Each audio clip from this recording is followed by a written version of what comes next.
تو تم ان کے قریب بھی نہیں جا سکتے، ایسی بدبو آتی ہے، پسینے کی بدبو۔ یہ ہوتے ہیں دنیا کے لوگ۔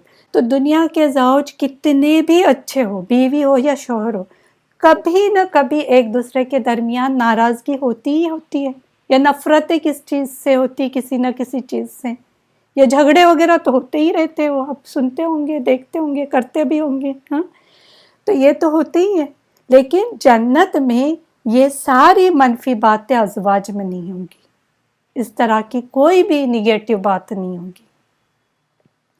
اکثر جو شوہر بیوی میں نفرت جو ہوتی ہے، جھگڑے ہوتے ہیں، اس کے اکثر اسباب کیا ہوتے پتہ ہے؟ جسمانی صفائی کا وہ ذرا بھی خیال نہیں رکھتے، یہ بھی ایک ریزن ہوتا ہے۔ یا تو اپنے زیب و زینت کا خیال نہیں رکھتے، نہاتے تو ہے لیکن خوبصورت بن کے نہیں آتے اپنے بیوی کے سامنے یا اپنے شوہر کے سامنے، یہ بھی ایک ریزن ہوتا ہے۔ کلیننس نہیں ہوتا ہے، اور سجتے دھجتے نہیں ہیں۔ بیوی کو اگر دیکھا جائے تو بہت ساری بیویاں دیکھیں، جب پارٹیز وغیرہ میں جانا ہوتا ہے تو ایسا لگتا ہے کہ ان کے جیسا کوئی خوبصورت ہے ہی نہیں۔ شادیوں میں، پارٹیوں میں آپ دیکھیں کتنے سج دھج کے جاتے، لیکن شوہروں کے لیے نہیں سجتے، جس کے لیے سجنا چاہیے اس کے لیے نہیں سجتے، اور شوہر بھی ایک دم چونک جاتا ہے، ہاں یہ حور پری کہاں سے آئی، میری بیوی ہے نا۔ تو اس طرح سے حال ہے۔ تو اس طرح نہیں، بلکہ شوہر کے لیے بیوی نے سج دھج کے رہنا چاہیے، لیکن اس میں ٹائم پاس نہیں کرے زیادہ، جتنا میک اپ کر سکتے جیسے خوبصورتی کے لیے جو الاؤ ہیں اتنا کریں، ان کے لیے سج کے رہیں اور کلیننس رکھیں۔ یہ نہیں کہ کچن کے جو کپڑے وہی اسمیلی کپڑے ان کے سامنے پہن کے آ جائے، کلیننس رہنا چاہیے۔ ایون شوہر کا بھی کام یہ ہے کہ وہ اپنی بیوی کے لیے سج دھج کے رہیں۔ صحابہ کیا کرتے تھے؟ اپنی بیویوں کے لیے سجتے تھے۔ کچھ شوہر کمپلین کرتے اپنی بیویوں کے بارے میں، یہ سجتی نہیں ہے، یہ کیا کلیننس نہیں ہے اس میں، یہ نہیں ہے، لیکن خود کے باڈی سے اتنی بدبو آئی ہوئی رہتی ہیں، بھینسوں کو پانی بھی پلا کے آئے ہوئے رہتے ہیں اور وہ بھینسوں کی بدبو ان کے بدن سے آئی ہوئی رہتی ہیں، اور پھر کہتے ہیں کہ بیویاں خوبصورتی نہیں اختیار کرتی یا کلیننس نہیں رہتی۔ تو شوہر نے بھی سوچنا چاہیے کہ وہ بھی اپنی بیوی کے لیے خوبصورتی اختیار کرے، کلین رہیں، ورنہ منہ سے بدبو آ رہی ہے، بدن سے بدبو آ رہی ہے، پسینے کی بدبو آ رہی ہے، تو اس طرح سے نہیں رہنا چاہیے۔ ایک دوسرے کے لیے زینت اختیار کریں، ایک دوسرے کے لیے خوبصورتی اختیار کریں اور کلیننس رکھیں، جسمانی بھی۔ اور کیا ریزن ہوتے کہ وہ ایک دوسرے کے اٹریکشن کا بھی خیال نہیں رکھتے کہ میرا ہسبینڈ یا میری بیوی کس چیز سے اٹریکٹ ہوتی ہیں۔ کچھ ہوتا ہے نا، کچھ عورتوں کو اسپیسیفک کپڑے پسند ہوتے ہیں جب شوہر پہنتا ہے، یا شوہر ہوتا ہے اس کو اسپیسیفک کپڑے اگر بیوی پہنتی ہے تو وہ خوش ہوتا ہے۔ خیال رکھے کہ ان کو کیا چیز اچھی لگتی ہے، اس طرح سے سجنے کی کوشش کریں، لیکن یہ نہیں کہ حرام چیز کچھ کرے۔ جیسے کچھ شوہر ہوتے ہیں ان کو ایبروز وغیرہ بنا، یعنی حرام چیزیں کرنے کہتے ہیں، تو وہ حرام چیز نہیں کرنی ہے، اوکے، جو بھی حلال حد تک رہ کے کرے۔ اور بھی کئی فیکٹرز ہوتے ہیں جھگڑے وغیرہ اور جو ہسبینڈ وائف میں بنتی نہیں ہے، اس کے اور بھی کئی فیکٹرز ہیں، لیکن یہ بھی ایک فیکٹر ہوتا ہے کہ وہ کلیننس کا خیال نہیں رکھتے، زیب و زینت کا خیال نہیں رکھتے۔ اور کیا فیکٹر آتے ہیں جس میں اخلاق بھی آتا ہے، اخلاق کی خرابی ہوتی ہے، یا تو بیوی بہت برے اخلاق والی ہوتی ہے، شوہر صحیح بات نہیں کرتا ہے، تو اخلاق اچھے کریں۔ اگر دونوں کے اخلاق اچھے ہو تو ایک دوسرے سے محبت ہوگی نا۔ یہ جو اخلاق کی خرابی آتی ہے نا، اس کا ریزن کیا ہوتا ہے پتہ ہے؟ شیطانی وسوسے، شک، شیطانی وسوسے، یہ جو ہوتے ہیں نا وہ مین ریزن ہوتا ہے۔ جنت میں شیطانی وسوسے آئیں گے نہیں، کیوں؟ کیونکہ شیطان جنت میں آئیں گے ہی نہیں، ان کو انٹری ہی نہیں ہے جنت میں آنے کی، وہ تو جہنم میں جل کوڑ رہے ہوں گے، بھوسا بن رہا ہوں گا، تو وہاں پر جنت میں شیطان ہوں گے ہی نہیں، تو شیطانی وسوسے بھی نہیں آئیں گے۔ اخلاق کے اعتبار سے بھی شوہر اور بیوی ایک دوسرے کے ساتھ اچھے رہیں گے۔ نیز ہر وہ چیز جو میاں بیوی کے تعلقات کو خراب کرنے کا باعث ہوتی ہے، وہ ساری رکاوٹیں ختم کی جائے گی۔ جو بھی ایسی چیزیں ہیں جو دونوں کی بنتی نہیں، وہ چیزیں ان کے اندر سے نکال دی جائے گی، وہ شوہر میں ہو یا بیوی میں ہو۔ اور وہ لوگ کیسے رہیں گے؟ بیوی یا شوہر نیک سیرت ہوں گے، اخلاقی اعتبار سے بھی، اور خوبصورت بھی ہوں گے، خوبصورتی بھی ہوگی، ہر عیب سے پاک ہوں گے۔ ابھی کوئی پوچھ سکتا ہے کہ اچھا وہ جنت میں ہماری یہاں کی دنیا کی بیویاں یا شوہر ہوں گے یا کوئی اور ہوں گے؟ یہ بھی کوشچن کرتے ہیں لوگ۔ اس دنیا کی جو بیویاں یا شوہر جو ملیں گے جنت میں، وہ اس طرح نہیں ہوں گے جیسے یہاں پر ہے۔ جنت میں ان کی خوبصورتی بہت زیادہ ہوں گی، اس دنیا سے کئی گنا زیادہ وہ خوبصورت بھی ہوں گے، اور ساتھ ساتھ خوب سیرت بھی ہوں گے، یعنی وہ اخلاقی اعتبار سے بھی بہت اچھے ہوں گے۔ اس دنیا میں ان کے اندر جو بھی نقص یا کچھ تھوڑی بہت برائیاں ہوگی تو وہ بھی نکال دی جائے گی۔ تو اس دنیا میں جس طرح ہے وہ ویسے نہیں رہیں گے، بلکہ بہت زیادہ خوبصورت، اور ساتھ ساتھ بہت ہی اخلاق کے اعتبار سے بھی بہت زیادہ اچھے ہوں گے۔ ایک ریئل واقعہ کسی نے بتایا کہ ایک شخص تھے، وہ کسی خطبے کے لیے گئے ہوئے تھے، تو وہ امام تھے، انہوں نے ایک لیکچر دینا شروع کیا کہ اس دنیا کی بیویاں وہاں پر ملیں گی یا اس دنیا کے شوہر جنت میں ملیں گے۔ تو وہ لیکچر ہونے کے بعد ان کے پیچھے پڑ گئے ہوں، مجھے یہاں کی بیوی نہیں چاہیے تو وہ جھگڑا کرنا شروع کر دیا امام کے سامنے۔ تو امام نے وہی سمجھایا کہ وہ ایسی بیوی نہیں ہوں گی، اس کی جو بھی برائیاں ہیں وہ وہاں پر نکال دی جائے گی۔ تو وہ اتنا پریشان تھا جب اس نے سنا کہ اس دنیا کی بیوی وہاں بھی ملیں گی، یہاں ہی بس ہے میرے لیے، تو ایسے نہیں ہوں گی جیسے یہاں پر ہے۔ اوکے، اب جنت کی بیوی کے بارے میں یا جنت کی عورت کے بارے میں بخاری میں بھی آتا ہے کہ اگر جنت کی کوئی عورت زمین کی طرف جھانک لے، صرف جھانک لے، صرف جھانکنے کی بات ہے، تو زمین و آسمان کے درمیان ہر چیز کو روشن کر دے، یعنی زمین اور آسمان کے درمیان جتنی چیزیں ہیں وہاں لائٹننگ آ جائے، روشن ہو جائے وہ سب کچھ، صرف جھانکنے کی وجہ سے، اور ان تمام کو خوشبو سے بھر دیں، اتنی خوشبو پھیلے گی صرف اس کے جھانکنے کی وجہ سے، روشنی بھی ساتھ ساتھ خوشبو بھی۔ اور اس کے سر کا دوپٹہ سوچے، سر کا دوپٹہ یہاں پر بات کی گئی، اس کے سر کا دوپٹہ بھی دنیا اور اس کی ساری چیزوں سے بڑھ کر ہے۔ تو ذرا غور کریں کہ صرف اس کے ایک مرتبہ جھانک لینے سے زمین اور آسمان کے درمیان روشنی ہی روشنی پھیل جائے۔ ایسی عورت جس کے گھر میں ہوگی، اس کے گھر کے رونق کا کیا حال ہوگا؟ رونق ہی رونق، صرف جھانکنے کی وجہ سے سب کچھ خوشبو سے بھر جائے، اگر وہ خود پوری کی پوری سامنے آ جائے کسی کے، تو پھر وہ خوشبو کا کیا کہنا۔ اور جس کے سر کا صرف ایک دوپٹہ، اگر دنیا و مافیا یعنی دنیا اور اس میں جتنی چیزیں ہیں اس سے بھی بڑھ کر ہو، تو اس کے پورے لباس کی خوبصورتی اور اس کی قیمت کا کیا کہنا، کتنی خوبصورت ہوگی وہ، لباس اس کا کتنا خوبصورت ہوگا، اس کی پرائس کتنی ہوگی، اور وہاں پرائس نہیں دینی ہے ہمیں، اور اس کی اپنی قدر و منزلت کا کیا عالم ہوگا، سوچے۔ اور یہ جو لطف ہے نا، انجوائمنٹ اور وہ حسن و جمال، دنیا کی طرح چند دنوں یا چند سالوں کے لیے نہیں ہوگی، بلکہ ان کی خوبصورتی میں کبھی تغیر نہیں آئے گا، کوئی چینج نہیں آئے گا۔ دنیا میں کیا ہوتا ہے، جیسے جوانی ڈھلتی جاتی ہے، جیسے جیسے بڑھاپا آتا ہے، ویسے کیا ہوتا ہے، انسان کی جو خوبصورتی ہوتی ہے وہ کم ہوتے جاتی ہے ڈھلتی جوانی میں۔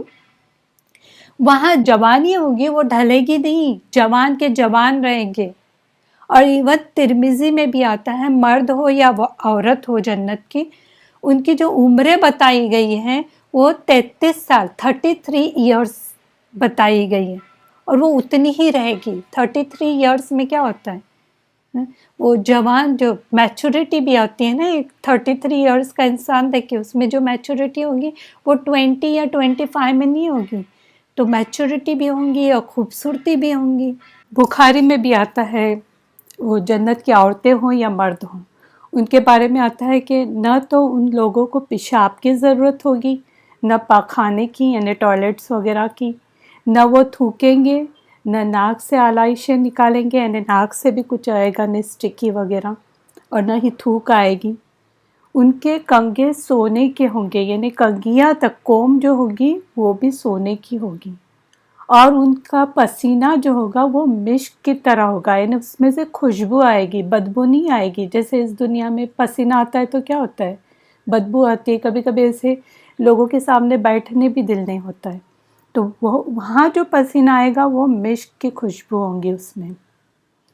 اور ان کی جو انگھیٹیاں ہوں گی، انگھیٹیوں میں خوشبودار عود جل رہا ہوگا، جس میں وہ عود جلائیں گے جو بہت زیادہ اس دنیا کی عود سے آپ کمپیئر نہیں کریں، اس سے بھی کئی گنا زیادہ خوشبو ہوگی اس کے اندر، وہ جل رہا ہوگا۔ آپ دیکھیں ہوں گے کہ کبھی مارکیٹ میں سے عود جلتے رہتا ہے تو ایون ہمارے کپڑوں میں خوشبو آنا شروع ہو جاتی ہے جب ہم وہاں سے پاس بھی ہوتے ہیں تو وہاں کی عود کی بات ہی الگ ہوگی، ہم یہاں کے عود سے کمپیئر نہیں کر سکتے۔ اور یہ نہایت پاکیزہ خوشبودار عود ہوگا، یعنی پاکیزہ یعنی اس میں کوئی ملاوٹ نہیں ہوگی اس عود میں، کیونکہ یہاں کیا ہوتا ہے عود لانے جائے تو کچھ نہ کچھ اس میں ملاوٹ کر دیتے، تو وہ پاکیزہ پاک صاف ہوگی، کلین ہوگی، اور اس کی خوشبو بھی بہت اسٹرانگ ہوگی۔ اور بیویوں کے بارے میں بھی آتا ہے حدیث میں کہ ان کی جو بیویاں ہوں گی جنتیوں کی، ان کی بڑی بڑی آنکھیں ہوں گی، یعنی بڑی بڑی آنکھوں والی حوریں ہوں گی ان کے لیے۔ اور ایک جگہ بخاری میں آتا ہے کہ ان کے بیویوں کا حسن ایسا ہوگا کہ پنڈلیوں کا جو گودا ہے نا، گودا مینس جو بون میرو جو ہوتا ہے، پنڈلی کس کو بولتے ہیں، جو لیگ شینک جو ہوتا ہے، لیگ جو ہوگا اس کا جو بون کے اندر جو میرو ہوگا، گودا ہوگا، وہ گوشت کے اوپر سے دکھائی دے گا۔ آپ امیجن کریں کہ اگر ایسا کوئی دکھائی دے رہا ہے نا، ایک کانچ کی گڑیا جیسی نا، تو اس طرح سے اس کی خوبصورتی ہوگی وہاں پر۔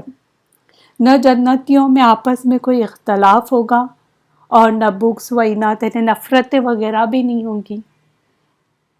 آپ دیکھیں گے کہ جو بیان کیا گیا نا حدیثوں میں اور قرآن میں، تو ایسا اس کے اندر آپ دیکھیں کہ خالی فزیکلی کلیننس کی بات نہیں کی گئی، بلکہ باطنی طور پہ بھی، اندرونی طور پہ بھی، یعنی اخلاقی بھی اس میں کوئی بگاڑ نہیں ہوگا، بلکہ اخلاقی جو بھی بغض عناد نفرتیں یہ اس کے اندر نہیں ہوگی، وہ بھی نکال دی جائے گی۔ اور اکثر عورتیں جو ہوتی ہیں نعوذ باللہ وہ اعتراض کرتی ہیں کہ مرد کے لیے بیویوں کا ذکر کیوں آتا ہے، کرتے ہیں نا بہت ساری عورتیں یہ اعتراض کرتے ہیں، اچھوں کو بھی ہم نے دیکھے۔ اب دیکھیں علماء نے اس کے کئی وجوہات بیان کیے، سب سے بڑی ہمیں یہ ماننا چاہیے کہ جو بھی اللہ نے کہا ہے ہم اس کو مانتے ہیں، اور دوسری بات انہوں نے جو بتایا ہے وہ ہے علماء نے، اس میں سے ایک بات انہوں نے یہ بتائی کہ عورتوں کے جو شوق ہوتے ہیں زیادہ تر کیا ہوتے ہیں، زیب و زینت کرنا، میک اپ وغیرہ، یا لباس میں زیادہ وہ دھیان دیتی ہیں، یا زیورات وغیرہ بنانے کا بڑا شوق ہوتا ہے اس کو، گولڈ کے، پھر ڈائمنڈز کے اور چاندی وغیرہ کے جو بھی ہوتے ہیں وہ زیورات بنانے کا بڑا شوق ہوتا ہے، اسی لیے عورتوں کو اسی کی طرف رغبت دلائی گئی۔ عورت کی مرد سے جو رغبت ہوتی ہے وہ ایسی نہیں ہوتی جیسے مرد کی عورت سے ہوتی ہے، تو وہ ڈیفرنٹ ہوتا ہے۔ تو عورتوں کے شوق کیا ہوتے ہیں، زیادہ تر زیورات، لباس پہ زیادہ دھیان ہوتا ہے، ہاں آج یہ نیا پیٹرن آ گیا تو وہ خریدنے چلو، حالانکہ ہوتا ہے پھر بھی اور خریدتے رہتے۔ تو عورتوں کے شوق کچھ اور ہے، مردوں کے شوق کچھ اور ہوتے ہیں، ان کا جو لگاؤ ہوتا ہے کسی اور چیز میں ہوتا ہے، تو اس حساب سے بات کی گئی۔ تو ان چیزوں پہ زیادہ آپ بحث نہ کریں تو بیٹر رہے گا۔ جنت ویسے بھی ہے نا خوشی اور سکون کی جگہ ہے، وہاں خوشیاں ہی خوشیاں اور سکون ہی سکون ملے گا، وہاں ہر انسان خوش ہوگا، وہ عورت ہو آدمی ہو کوئی بھی ہو، ہر ایک خوش رہے گا، نہ کسی کو حسد ہوگی، نہ کوئی غم ہوگا، نہ خوف ہوگا، کچھ بھی نہیں، صرف انٹرٹینمنٹ کرنا ہے وہاں پر، انجوائے کرنا ہے۔ اور مطہرہ جو آیا ہوا ہے پاک کیے گئے یعنی اس کا مطلب ہی کیا ہوتا ہے کہ ان کے جو دلوں میں جو ہے وہ پاکیزگی ہوگی،